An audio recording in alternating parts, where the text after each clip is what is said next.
Let Supriya Shrinate respond to that charge that if because of the poll violence and all the law and order problems in West Bengal or against the crimes in Rajasthan, 356 was imposed, then you'll cry blue murder. Supriya Shrinate. I will answer that question as directly as I can and listen to the numbers I'm quoting.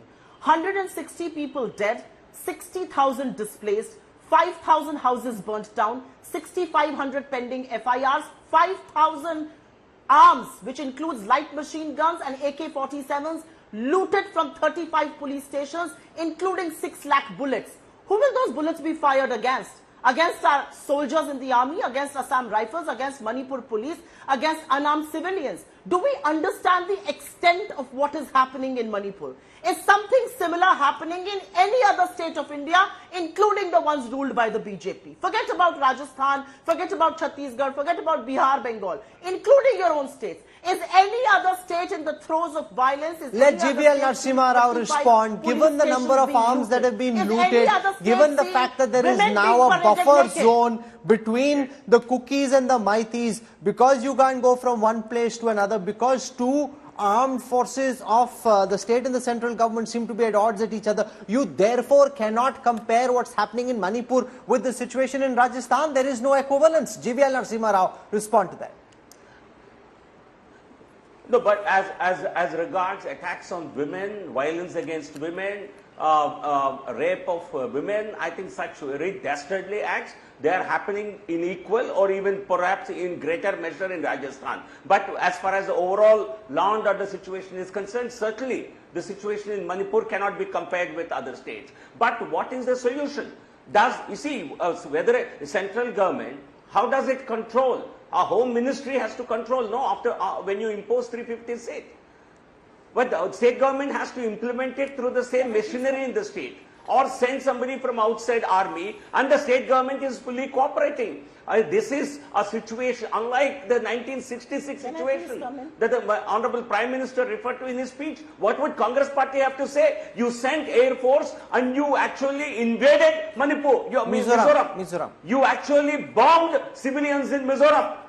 And the Congress party Congress party and Indira Gandhi have blood on their hands. Let Supriya Shrinate respond to the manner in which crises of this nature were dealt with in the past, including bombing by the Air Force the people of Mizoram. That happened on your party's watch. Supriya Shrinate.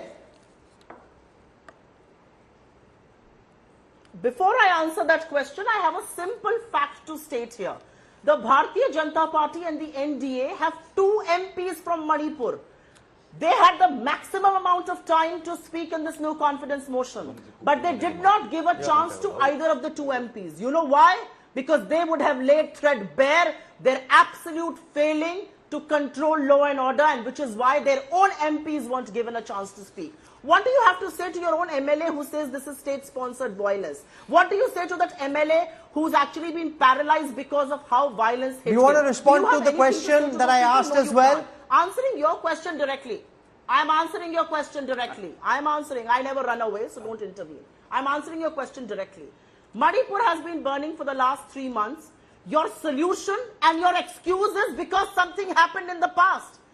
When we were in power, because after the Assam Accord, after the Mizoram Accord, after the Punjab Accord, we dismissed our own governments. So peace was ensured in that area. What have you done? You have been brazen, ran away from parliament, and are indulging in all kinds of whatabouts. Okay, Rahul Srivastava, why did the 2 Manipur MPs not speak? See, basically there are 2 MPs are from the different sides. Okay, 10 seconds, Supriya. 10 seconds, Supriya. The reality today, Rahul, is that underlining reality is Manipur has been on fire, on boil for the last 3 months. Things have spread to Mizoram. Your state of Haryana is out of control. Arunachal Pradesh, your own MP is saying the Chinese have made incursions. Nagaland, nobody knows what accord have you signed on shared sovereignty. That's the reality. Okay, Rahul, why didn't the Manipur MP speak? But see, the technical reason which has been given is that one is from the Maiti and one from the Kuki community. Both could have spoken. And they would have been at war with each other, and that would have heightened the passions in Manipur, and that's perhaps can be given as a sign of wisdom.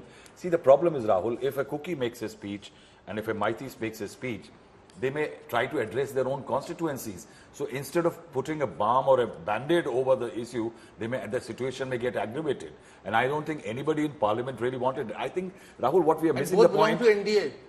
The missing point we are missing is, this is Parliament is all about accountability, not just legislation. Where was the Prime Minister The basic for issue 100 happened days? that the opposition had a huge opportunity to fix a template for accountability, but barring 3 to 4 speakers, they didn't create that unified, cohesive template for the government to answer. Do you want to respond to that, so Supriya, Shrinate? Rahul, just 1 minute. Yeah. And the government eventually, if you see the Prime Minister's speech, was less on Manipur, but again more against the India coalition, which moved the resolution.